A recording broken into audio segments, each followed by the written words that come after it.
Assalamualaikum warahmatullahi wabarakatuh. Waalaikumsalam warahmatullahi wabarakatuh.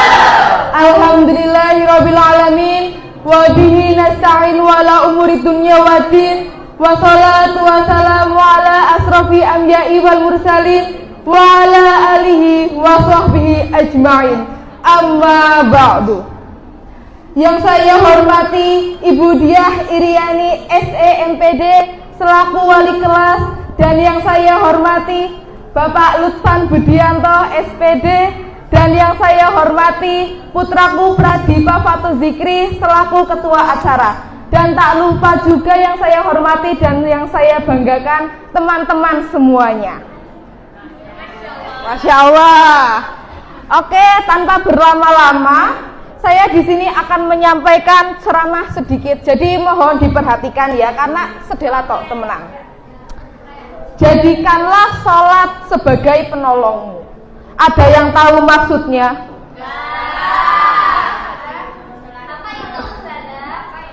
Jadi sholat adalah satu-satunya amalan di dalam Islam yang mencakup 4 bagian pokok dalam beragama.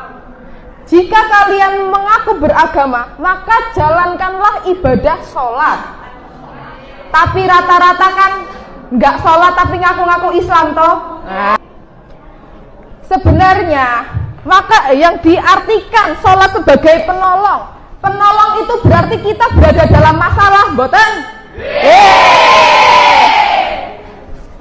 Berarti masalah itu kita meminta pertolongan kepada siapa? Bagus. Sebagai perantara antara kita meminta pertolongan kepada Allah Subhanahu wa Ta'ala ialah melalui sholat. Bisakah tidak sholat kalian ditolong oleh Allah? Bisa. Bisa. Alasannya seperti ini. Di desa saya banyak kasus bahwa si anak ini tuh tidak sholat, tidak rajin menjalankan sholat, tapi orang tuanya yang rajin. Jadi pertolongannya itu melalui perantara orang tuanya. Nah, harusnya itu menjadi pelajaran si anak bahwa mencontoh kedua orang tuanya yang rajin beribadah agar ditolong dari sisi manapun. Dari rezeki itu datang dari mana saja. Tapi terkadang si anak ini tuh merasa Allah nyoke ditulungi wong tua, gak ditulungi Gusti Allah. Itu yang salah. Ketika seorang manusia sudah memiliki perasaan seperti itu, segeralah beristighfar, astagfirullahaladzim, dan segeralah bertaubat kembali ke jalan Allah. Ini saya ada cerita ya. Tetangga ibu saya di Jawa Timur itu kan punya anak bandel lah. Lah, kemarin diomongi sama ibu saya, kamu itu jangan bandel mesake mbokmu gitu-gitu kan. Maksudnya si anak ini karena tidak pernah sholat jadi hatinya keras gitu, nggak bisa diomongin. Astagfirullah. Nah, dibilangin gini, kalau melawan orang tua itu nanti masuk neraka loh. Dia jawab gini teman-teman, Allah neraka kemok panas geni neng dunia wis biasa. Astagfirullahaladzim. Saya gemas kan, tak jawabnya nih sisan, kon berarti lek ta. Nah, kenapa dia bisa tahu neraka hanya panas seperti api yang di dunia? Berarti dia habis menjenguk kan? Dia cuma diam aja. Terus saya kirimilah video orang disiksa di neraka. Dia cuma bilang gini, Allah cuma film. Astagfirullahaladzim. Sudah betapa kerasnya hati dia karena tidak pernah menjalankan ibadah sholat. Nah, astagfirullahaladzim. Dan juga ya teman-teman, tidak ada alasan untuk tidak sholat kecuali yang perempuan karena uzur. Itu pun waktu saya di pondok ada ustadz yang mengamalkan bahwa abahnya Nasya itu yang menjawab itu. Yang itu kalau haid itu perempuan disunahkan berzikir 1000 kali dalam sehari. Abah Syukron yang ngendiko niko. Untuk laki-laki tidak ada halangan, nggih Mas, nggih. Nek sakit pun diringanaken. Boleh sholat sambil duduk? Boleh sambil berbaring?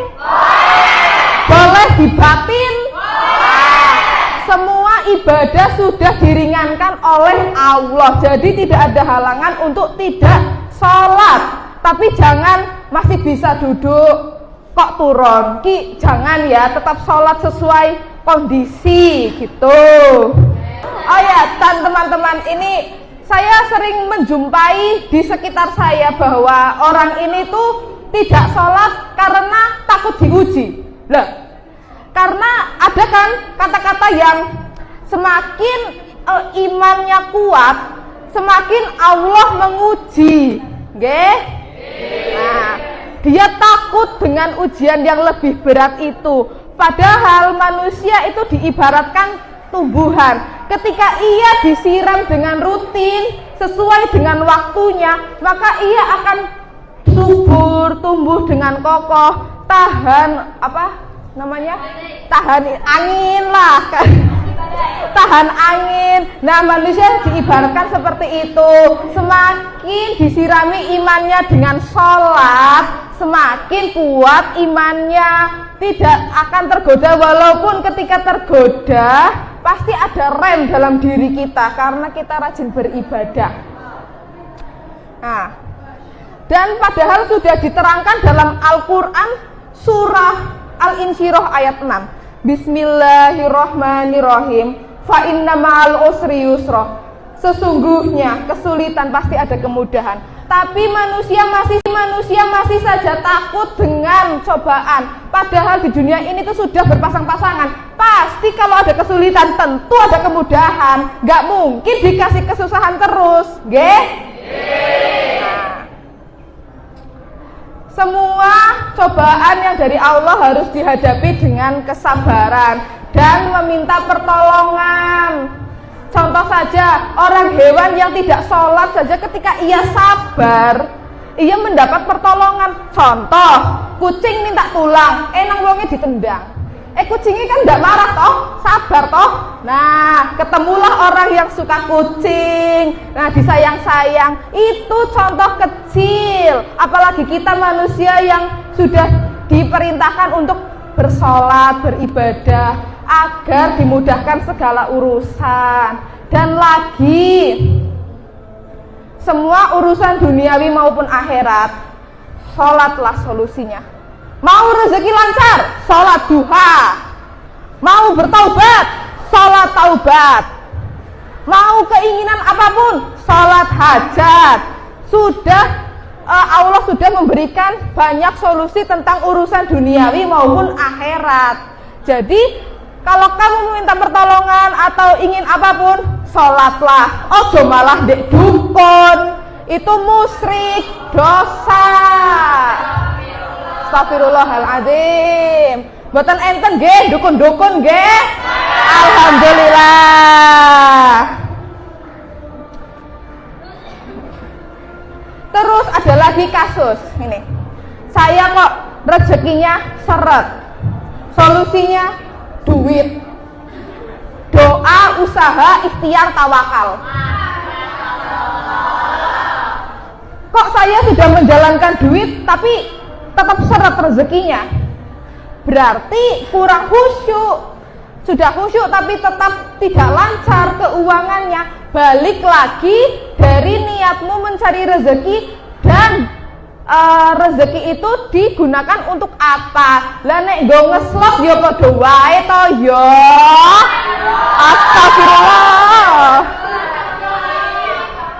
Kok saya nggak ngeslot tapi rezekinya lancar? Balik lagi, rezekimu itu sudah kamu bagi untuk orang tua, istri, anak atau belum? Lah kok yo karo bojo pelit? Ya jelas rezekine seret. Lah mau aweh duit 20.000 njaluk ayam, yo wes seret golo. Maka dari itu ya, jangan lupa sholat dan tidak kikir atau mencekik keluarga dalam masalah keuangan. Nggih. Terus ada lagi, saya selalu sholat menjalankan duit, terus khusyuk, tapi nggak ada uang. Balik lagi, kamu kerja apa enggak? Rata-rata kan kayak gitu, kayak nuwun sewune nggih, ustadz yang itu loh, ya selalu zikir, la ilaha illallah, la ilaha illallah. Oh no, kan kayak kerjanya ki nggak kelihatan gitu, tapi selalu berzikir dengan dalih rezeki datang dari Allah. Datang dari Allah ketika kamu berusaha. Nek kamu mau berzikir toh emang rezeki datang dari langit. Lu ngono ki ya enggak toh yo. Jadi harus imbang antara urusan dunia dan akhirat. Nggih. Oke. Kayak udah pada bosan niki pengen makan apa ya? Masuk sesi tanya jawab.